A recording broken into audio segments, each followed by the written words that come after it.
Yun nga ang sabi natin is gaya-gaya. Nag-order ako nito kasi nanggaya ako sa online. Ay may natutunan din ako ba na pwedeng itry ko na pwede din na pangdagdag sa aking tindahan.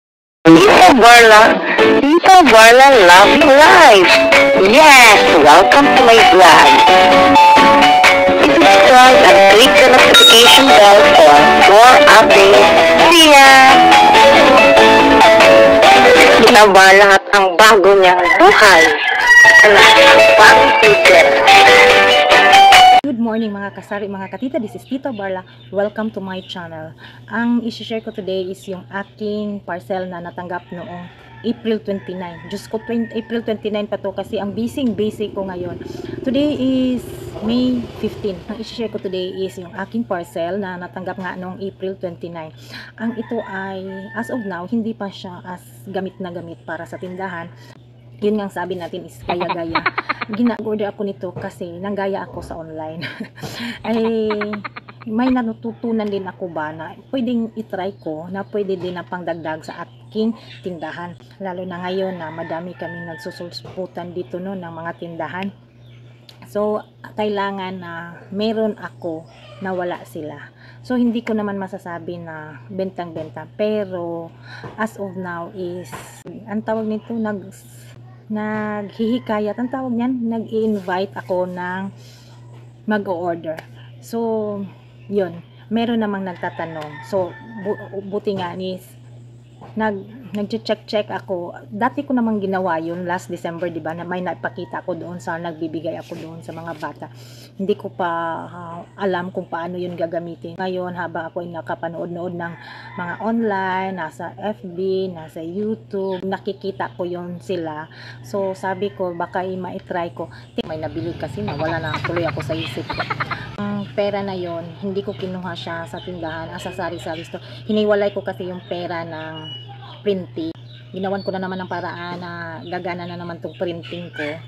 Awa ng Diyos, tuntunan na nila ako ba, lalo na yung mga student na nagpa-print ng kanilang mga projects, mga assignments, yung mga ganun, mga portfolio, basta more on the school printing. Ito ay kasama na din to sa printing, kaya yung money na yon ay kinuha ko sa printing para hindi naman makalbo ang aking sari-sari store. So ito na ang ipapakita ko sa inyo na nabili ko noong sa Shopee. Stapler. Ang tawag no? Long ay ato. So this is it. Concept. Right hook. Bilangin na din eh. Kahit taas ganda. Cartoon. Karton betul na nagsudlan na. Mas ako sa pilari ano maski documents igain kanino Magaan na lang screen cam. Apila ko gamay akong naura. Wala na. Segundo apila ko audit. Box ko na sa iyan.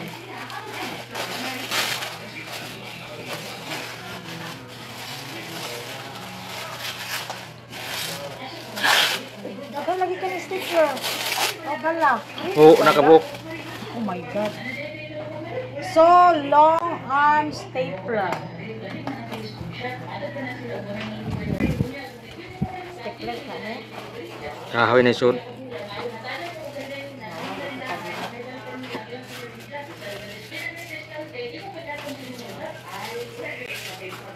Yeah, ayan. Ay, hala. Oh. Pwede i-move din ha. So, abot siya ng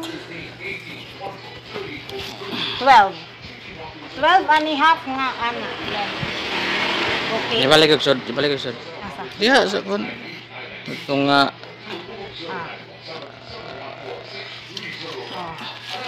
So, this is good for mga booklet. Alam nga naman dyan mo ikuhan di. Kung dyan lang, hindi pwede yan. Pero ito ay for the, mostly for the middle. So, okay. Ano ba itong nahulog? Til-til na. May pa-til-til lang. So, pearl wire. 24 by 6. So, dili ni normal. Ano magidak ko na na? Staple wire. Hindi ha. Try ko yung Ano ordinary. anong number? Di man 35. So, 24.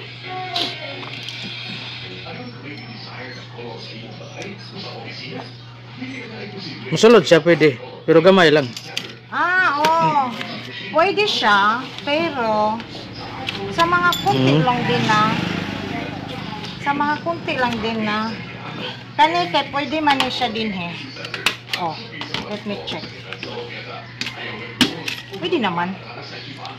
Pero kung makapal na booklet, syempre ito na. O diba? Bili. Ay gunting. Bumili na rin kami ng wire kasi baka wala dito. So si wire at saka si stapler is 405 lahat kasama na shipping. Ang wire niya 24 by 6. Ayan. Dagko lagi. So makapal siya. So this is really for makapal na paper. Hindi mo duot man siya katong kung bawog naman to. Ito dadalawahin ko ha. Kira siya. Dako na. Tambok. Kaning isa Makaduot man siya pero kaduot pero okay pa rin. maliit lang. Maliit lang. Pero pag naubusan in case of emergency, makagamit ka sa ordinary. Okay. Ito na lang scotch gagamitin natin.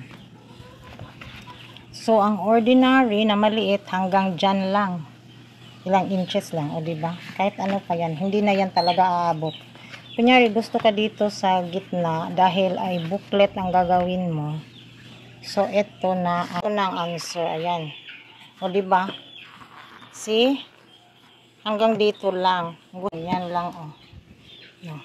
So, hanggang gitna na to, o. Ay, naku. Wala pala bala. O, ito na. So ha, dito lang siya. So ito. Pinaka-center. Pero si small, hanggang dyan lang. O diba, ang layo naman ng agwat niya kaysa dyan. O diba? Pero, pwede pa rin itong aabot sa kabilang dulo. O.